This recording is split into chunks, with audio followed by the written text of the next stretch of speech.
এই যে খাবার দিলাম, খেয়ে সুন্দর করে প্লেটটা কিচেনে রেখে আসবে। আম্মা আসসালামু আলাইকুম।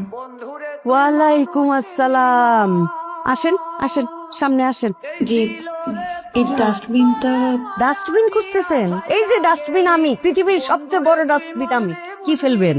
খাবারটা এই খাবার খাবার আপনাকে কে দিছে? রাতে সামির।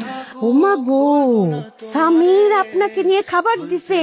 সে তো বাংলার শেষ নবাব, তার জন্য সারা জিন্দেগি খাবার নিয়ে বসে থাকছে এই বান্দি যে আমার নবাব কখন আসবে, কখন সে খাবার খাইয়া আমার ধন্য করবে। সে নিয়ে দিছে আপনারে খাবার। আহা হা রে, মায়ের দরদ নাই।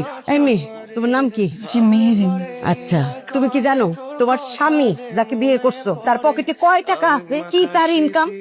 জানো, তার 10টা টাকা নিয়ে যে সে বের হয়, সেই 10টা টাকার জন্য অনেক কম ধরে আমাদের সবার পিছনে গুড়গুড় করতে হয় ওই 10টা টাকা চাওয়ার জন্য। সেই ছেলেকে আপনি বিয়ে করছেন। হ্যাঁ, এই তুমি কি জানো আমার বড় ছেলে কাকে বিয়ে করতেছে? এই দেশের সবচেয়ে বড় কোম্পানির মালিকের মেয়েরে বিয়ে করতেছে। তাহলে কি আমার ছোট ছেলের কারে বিয়ে করা উচিত? অনেকগুলি কোম্পানির মালিকের মেয়েরে বিয়ে করা উচিত না? এই তোমার বাবার কয়টা কোম্পানি আছে? ওনার তো আবার বাবাই নেই, কোম্পানি থাকবে কোথেকে? ভাবি নতুন মানুষ, থাক দাও আমাকে, দাও আমি ফেলি। ওই যে ইচ্ছে করলেই প্যান প্যান শুরু করে, ভাবি নতুন মানুষ।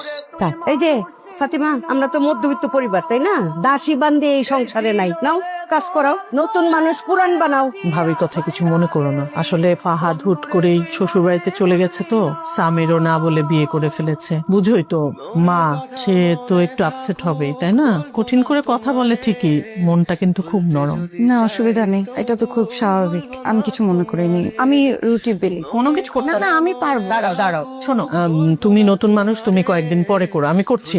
কোনো অসুবিধা নেই, আমি এগুলো করি। এখন থেকে আমাকে বলতে হবে না, আমি নিজেই আসবো। কি আশ্চর্য, তুমি পারো এসব? সব পারি।